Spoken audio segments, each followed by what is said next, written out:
በማህበራዊ ሚዲያ የበጎ አድራጎት ስራ በመስራት ይታወቃል። ብዙዎች እሱ የሚለቀውን ቪዲዮ በመመልከት ስቅስቅ ብለው አንብተዋል። ከማንባትም አለፍ ብሎም ባይተርፋቸውም ከኪሳቸው ቀነስ አድርገው ረድተዋል። በቲክታክ ከ1.7 ሚሊዮን ተከታይ በላይ አፍርቷል። እንዲሁም ደግሞ 25.1 ሚሊዮን ደግሞ ላይኮችን ሰብስቧል። መልእክተኛው ይሰኛል። ወዲህ ደግሞ በተመሳሳይ የስራ ኮንተንት ወይንም ደግሞ ይዘት የምናውቀው ባላደራው እየተሰኘው ይህ የማህበራዊ ሚዲያ ተጠቃሚ 1.3 ሚሊዮን ተከታይ ያለው በ16 ሚሊዮን እንዲሁም ደግሞ ከዛ በላይ ተወዳጅነትን ወይንም ደግሞ ላይክንም በእጁ አስገብቷል። ታዲያ ዛሬ ላይ ደግሞ በዮሃ ሚዲያ በኩል አቤቱታ ተነስቶባቸዋል። በዚህም ሁለቱም ተመሳሳይ ናቸው የሚሉ ሲኖሩ የለም ተመሳሳይ አይደሉም ለየብቻ ናቸው ይላሉ። ዳሩ ግን ሁለቱም ፊታቸው አይታወቁም። አንደኛው ግን ወደ ባህር ዳር እናውቀዋለን የሚሉ ብዙዎች ናቸው። ታዲያ እኛም ይህ ውዝግብ ምን ይመስላል የሚለውን በሰፊው ልናስቃኛችሁ በዛሬው መሰናዷችን ጥንቅቅ ብለን መተናል። ሰላም ጤና ይስጥልን። የተወደዳችሁና የተከበራችሁ የበመንገድ ሚዲያ ተከታታዮቻችን በያላችሁበት እንደምቆይታችኋል። በዛሬው መሰናዷችን ወደ እናንተ ልናደርስ የወደድነው በርከት ያሉ ብሮችን ተዘርፍ ያለው ያሉት አንድ አባት በዮሃ ሚዲያ በኩል ለቅሷቸውን አሰምተዋል። ህዝቡም ደግሞ ይሄን ከሰማ በኋላ አይ ባላደራውና መልእክተኛው አንድ ናቸው፣ ሁለቱም የስርቆት ስራን የሰሩት እንዲሁም ደግሞ በቅርቡ ባላደራው በርከት ያሉ ኢንቨስቶችን በእጁ አስገብቷል የሚሉም በርካቶች ናቸው። ታዲያ እኛም ወደ እናንተ ልናስቃኛችሁ ወደናል። እስከ መሰናዷችን ፍጻሜ ድረስ አብራችሁ እንድትቆዩ ቤቱን ያልተቀላቀላችሁ እንድትቀላቀሉ በአክብሮት የጠየቅኩኝ ወደ መሰናዷ ቀናው አብራችሁን ቆዩ። ይህንን ውዝግብ ከሰማው በኋላ መረጃዎችን ወደዛና ወደዚህ ሳገላብጥ አንድ አውቀዋለሁ የሚል ግለሰብ ይህንን አጋራኝ። ባላደራው ብዙ ነገር ነው የገዛው። ባለፈው ዓመት ፍላሚንጎ አጠገብ ባለ3 ክፍል አፓርትመንት ገዝቷል። መኪናውን ከቬትስ ወደ ዲዛይር አሁን ደግሞ ወደ ከፍ ያለ መኪናም አሸጋግሮታል። እርገቱ በጣም ከፍተኛ ነው። ይሄ ሚስኪን ህዝብ ነው የሚያሳዝነኝ ይላል። በባላደራው 206,000 ተጭበረበርኩ ያሉትን አቶ ታምሩንም ጨምሮ ሲል ነው ያጋራን። አክሎም ሰውየውን ባላደራው ነኝ ብሎ አናግሮት ቪዲዮውን ግን መልእክተኛው ላይ ነው የለቀቀው ይለናል የግለሰብ። ስለዚህ አንድ ሰው ነው ሲሉም ነው ያከሉት። እውነትም መልእክቱ የተለቀቀው አሊያም ደግሞ ይህ የእርዳታ ቪዲዮ የተለቀቀው በመልእክተኛው እንጂ በባላደራው ቪዲዮ ወይንም ደግሞ የቲክታክ አካውንት ላይ አይደለም። ማስረጃውን ይሄው ተመልከቱት። እኔ በጣም ታወቅኩ ሰው ነኝ። የህንጻ ኮንስትራክሽን ሰራተኛ ነኝ። ኮንስትራክሽን ይሰሩ ነበር። እና ጀነራል ፎርማን ነኝ። አሁን ሶማሌ ክልል ጅጅጋ ቤተ መንግስት ነበርኩ ያለው። እሺ እድሜ ኢትዮጵያ ሙሉ በሙሉ የረገጥኩ ሰው ህንጻ ኮንስትራክሽን ማላውቀው የአንገረብ ድልድይ ትልቁን ድልድይ የሰራሁት ነኝ። አርጋስኩ መቀም ጓደኞች የሚያውቁ መሀንዲሶች እየረዱኝ እዚህ ደረስኩ። አሁን ግን ሰፈር ላይ እነሱን ማስቸገር ጠልቼ እዚህ አካባቢ መጥቼም ጠይቀው ምንም አልችልም። አሁን የቤት ኪራይ ባለቤቴም ወደ ሀገር ቤተሰቦቿ ሸኘኋት። ምን ታምናለህ? በችግር ምክንያት የቤት ኪራዩን ገብቶ እነዚህ ለምን ከሰፈር አካባቢ የቤት ኪራይ ስንት ነው የሚከፍለው? 7,300 ብር። አሁን በቃ ለምን ግራ ይገባል። ይረበኛል በቃ ዳቦ ገዛን በኋላ በልቼ ተኛለሁ። ከሰው ጋር በቃ ወለቀ ማለት 11 ሰዓት መጣው ቤት ሄጄ በተስኪያን ጭምባይል መልቀስ በቃ ጭንቅ እያለኝ አንዳንድ ራስን ብለህ አጥፋስን በተስኪያን እየጸለጉለት ይሄን ነገር አደረጋል። እዚህ ነው ደረጃ ደረስኩ ሰው ነኝ። አሁን ሁሉም ጓደኞችም ሸሽ ሰው ችግሩ ሰዓት እኮ የሚገኝ ችግር ሰዓት ነው። እኔ መልእክተኛው እባላለሁ። እዚህ ሚዲያ ላይ ሰዎችን አግዝ እያሉ ሰው ይልከኛል። እሷን ስንት ትመስሎታለች? እኔ እንጃ 10,000 ብር ነው። እሺ ቅዱስ ሚካኤል እንደው በቤት በረዴት በረከቱን ያወጣልህ። እኔ መልእክተኛ ነኝ እንዳልኩት ሽን ይጨምሩ። እሺ 10,000 ብር ነች። ቅዱስ ሚካኤልን ጉልበት ሰጥቶኝ እንደው ለስራ የተመለሽ የሰው እጅ ከማየት ይሰውረኝ። አሜን አሜን። አባቴ የሰው እጅ ከማየት ይሰውረኝ። ስልኩን 0911 እሺ 71 87 68 እሺ አካውንት ሳሉት አለኛው እንግሩ 1000 257 591 542 ማን ስሙት? ታምሩ ዳለችው። እንግዲህ ይሄንን አይተው ሰዎች ያግዙት ዘንድ እኔም ጸሎት አደርጋለሁ። እሺ አይዞት እንግዲህ እግዚአብሔር ነው ያገናኘን፣ ለመልካም ይሆናል። መልካም ጊዜ ነው። እሺ አባቴ እግዚአብሔር መልካም ጊዜ አባቴ።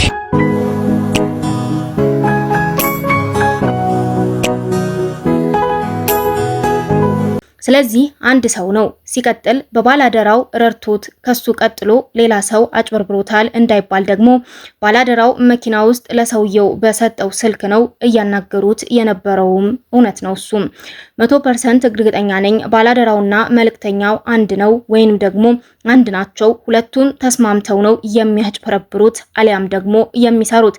ገና ብዙ የተበደሉ ወደ ሚዲያ ይወጣሉ። ይህ የማይታመን አሊያም ደግሞ ሊታመንም አይችል ነገር መስሏችሁ ከሆነ ተሳስታችኋል። ምክንያቱም ብዙ የእርዳታ ድርጅቶች አሊያም ደግሞ በእንደዚህ አይነት ስራ ላይ የተሰማሩ ግለሰቦች እንደ አንድ መተዳደሪያቸውም የሚጠቀሙት ከዚሁ ከሚላከው ገንዘብ ላይ ነውና ይላል ይህ የመረጃ ምንጫችን። እናንተ ከተመለከታችሁት አንጻር ደግሞ አስተያየታችሁን በኮሜንት አስቀምጡልኝ። እኔ ከመረጃዎች የተጠናቀሩትን እንጂ የግል ሐሳቤን አይደለም እያጋራኋችሁ ያለሁት። ብቻ ልቀጥልላችሁ። ተበዳዩ ሰውዬ አቶ ታምሩ ደግሞ ያሉት ይህንን ነው። ከዚህ በታች ባጭሩ ማለት ነው። ቦሌ በሸገር ገባ ብሎ ስፖርት ሰርቶ ሲወጣ አገኘኝ ይላሉ። ይህ ረጅ ሰውዬ መኪናው ውስጥ ሆኖ ጠራኝ። ከኋላ ገብቼ ቁጭ አልኩ። አወራኝ። ሁሌ አዩታለሁ፣ በሽተኛ እንደሆኑ ያስታውቃሉ አለኝ ይላሉ ተበዳይ። ከ1972 ጀምሮ ታሪኬን ሳጫውተው ከኔ ጋር አለቀሰ። እንባ በንባ ሆነ። ባለ 110,000 ብር ባለ 200 ደግሞ እየታሰረ 2 ሰጠኝ። 13,000 ባንክ አስገባሁና የቀረውን ይዤ 17 ቀበሌ ሂጄ ምሳዬን በልቼ ቀጥታ እስጢፋኖስ ሂጄ አስራቴን ከፍዬ አለቀስኩ ስቅስቅ ብዬ። የዛሬ 4 ወር ማለት ነው። መልኩ ጠይም ረጅምም ነው። በነጋታውም ከአሜሪካ ተደወለልኝ። አይዞት ተባልኩ። አካውንቱ የኔ መሆኑን ጠየቀኝ። አረጋገጥኩለት፣ ለደዋዩ ማለት ነው። ድሮ አብሮኝ የተማረው አትጨነቅ አለኝ። ጅግጅጋ የሚያቁኝ ረዱኝ፣ ደገፉኝ፣ እንባዬን አበሱልኝ። ከሁሉ የቸገረኝ የቤት ኪራይ ነውና በዛ ሰዓት 8500 እከፍልም ነበር ሲል በቪዲዮ ላይ ተደምጧል። ባላደራው የተባለው ታዲያ ባጃጅ እንገዛልሃለን 80,000 አሁኑኑ ላክ ብሎ ዮሐንስ ነብሮ ለገሰ በተባለ ሰው አስገባው። ሁሉንም ብር በዮሐንስ ነው የመለከው። ይህ ማለት ሁሌም ሲልክ ማለት ነው። እኛ ጋር ከ350 እስከ 400,000 አላለኝ ይላል ይህ ባላደራው የተባለው ግለሰብ። እውነት ባላደራው ይሁን ወይንም ደግሞ አጭበርባሪው ባላደራው እኛ የምናውቀው ነገር የለም። ብቻ ግን ለዶላር ምንዛሬ ብሎ 17,000 ሰጠሁት ይለናል ተበዳይ አቶ ታምሩ። እንደገና 10,000 ከዛም 10,000 ከዛም 8,000 ከዛም እንደገና 17,000። በዚህ አልቆመም፣ ቀጥሏል። 20,000 ደብረ ሊባኖስ ሆኖም መኪናዬ ተበላሽቶ ለማስጫን 20,000 ላክ ብሎኝ ላኩለት ይለናል። ይህ ተረጅም ተበዳይም ነኝ ያሉት አቶ ታምሮ ዛሬ ላይ ከሰዓት 10,000 ላኩለት፣ ድጋሚ በዛኑ ዕለት ማለት ነው። ለነዳጅ ብሎ 3,000 እና 4,000 ብር ላኩለት ይላሉ ተበድያለሁ የሚሉት እዩሃ ሚዲያ ላይ የቀረቡት ሰውዬ። ባለውለታችን ነህ ይለኛል ይላሉ ደግሞ።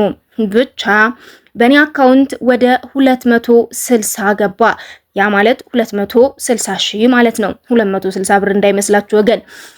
ከዚያ ውስጥ 206,000 ብር በተለያዩ ጊዜ አታሎ ራሱ እንዳስመጣው ራሱ ወሰደብኝ ይላልም ይህ ሰውዬ አቶ ታምሮ ተበዳዩ። በመጨረሻም 11,000 ትከፍላለህ ሲለኝ ተናድጄ አልከፍልም አልኩት እና በመጨረሻም 6,000 ላኩለት ይላሉ። እንግዲህ መጀመሪያ አልከፍልም ብለው እንቧ ከረዩ ያሉት እኚህ ተበዳይ አቶ ታምሩ ምን ልባቸውን አራርቷቸው 6,000 እንደላኩለት ፈጣሪ ወቀው። ብቻ ንትርኩ አሁንም እንደቀጠለ ነው። ዳሩ ግን ጋዜጠኛ ነገሮችን ቆፍሮ ማውጣት አለበት። ከሁሉም አፈንፍኖ መረጃዎችን ኦርጋናይዝ ማድረግ ግዴታው ነውና ይህ ባላደራው ለተባለው ግለሰብ አሊያም ደግሞ መልእክተኛውም ሊሆን ይችላል። ብቻ ግን በመረጃው ላይ ባላደራው ለተባለው ግለሰብ ሰውየው ወይንም ደግሞ ተበዳዩ አቶ ታምሩ ባሉት መሰረት ተደወለለት። በመጀመሪያ የተደወለው በቲክታክ አካውንቱ ስር በተቀመጠው ስልክ ቁጥር ነበር። ዳሩ ግን ይጠራል ኧረ ወፍ መልስ የለም። ተቀጠለ። ሰውየው ያላቸው ቁጥርና የቲክታክ ሊንኩ ላይ ወይንም ደግሞ የቲክታክ አካውንቱ ስር ላይ የተቀመጠው ስልክ ቁጥር ይለያይ ነበርና ሰውየው ይጠቀሙበት አሊያም ደግሞ ይገናኙበት የነበረውን ስልክ ቁጥር ጀባ አሉት ለጋዜጠኛው። ጋዜጠኛውም ተረካ አድርጎ ደወለለት። ተነሳ። ጤና ይስጥልን አብሮ ይስጥልን ከተባባሉ በኋላ አንተ ባላደራው ነህን ሲባል አዎ አለ። ዳሩ ግን ደንገጥ አለ። ምክንያቱም ከሚዲያ ተቋም እንደተደወለለት ሲሰማ ስልኩ ተቋረጠ። ብዙም አልቆየም፣ መልሰው ተደዋወሉ። በመጨረሻም አዘለም አቀፈም ያው ተሸከመ ነው ይላል የሀገሬ ሕዝብ። እና ምን ሆነ መሰላችሁ? ከብዙ ንትርክ በኋላ ያፎለንታ በቂቤ አይታሽም ቢባልም ግን የሱ ወደ መታሸት ዳርዳር ብሏል መሰለኝ። ብቻ እንጃ። በመጨረሻም እኔ ባላደራው አይደለሁም፣ ባላደራው የሚባልም ሰው አላውቅም፣ አደራው የተባለ ጓደኛ እንጂ ባላደራው አለ የሚል ቃልም ካፌ አልወጣኝም ብሎ ስልኩ ወይንም ደግሞ የንግግር ልውውጣቸው እዛ ላይ ሊቋረጥ ችሏል። ዳሩ ግን አሁንም ንትርኩ እንደቀጠለ ነው። እውነት ባላደራውና መልእክተኛው አንድ ናቸው? መረጃዎችም ያልመላክቱት በእርግጥ በዛ መልኩ ነው። እኛ ይህንን ያክል ከዘገብን ሌላው ስራ ደግሞ የፖሊስ ይሆናል። ፖሊስ ኢንቨስቲጌት አድርጎ ሌቦችን ወይንም ደግሞ አጭበርባሪዎችን የማውጣት ስራው እውነተኛም ከሆኑ ደግሞ እውነተኛነታቸውን የሚያረጋግጡበት ነገር ይፋ መደረግ ግዴታ ነውና የተወደዳችሁና የተከበራችሁ የበመንገድ ሚዲያ ተከታታዮቻችን ለዛሬ የተሰሙት የወደድነው የመረጃ ጥንቅራችን እስካሁን ያደመጣችሁትን ይመስል ነበር። ቀጣይ በሌላ የመረጃ ጥንቅር እስከምንገናኝ ድረስ የዛሬ መሰናዶዬን ከወዲሁ አጠናቀቅኩ። ቤቱን ያልተቀላቀላችሁ በመቀላቀል ከወደዱትም ላይክ፣ ኮሜንት፣ ሼር በማድረግ አብሮነታችሁን እንድታሳዩ ልባዊ ጥያቄያችን ነው። በዚህ አጋጣሚ ሀሳብ አስተያየታችሁን በስር ጻፉልን። ሰላም በያለንበት ለሁላችን፣ ሰላም ለሀገራችን ኢትዮጵያ። ቸርቆዩ እሺ እያልኩኝ የጠየቀኝን ሁሉ እሺ እላለሁ። አሁን በመጨረሻ ላይ ሰሞኑን በቃ ገንዘብህ ይገባልሃል፣ ይሄ ገንዘብ ሲገባልህ 200 500 ምናምን ሺህ ብር ነው 11 ሺህ ብር ትከፍላለህ። ለምን ከፍላለሁ? የገዛ ገንዘቤን አበድሬ እንደገና የለመንኩበት ሰው የረዳኝ ነው ገንዘብ አስገባለህ? አላስገባልህም፣ አልከፍልም አልኩት።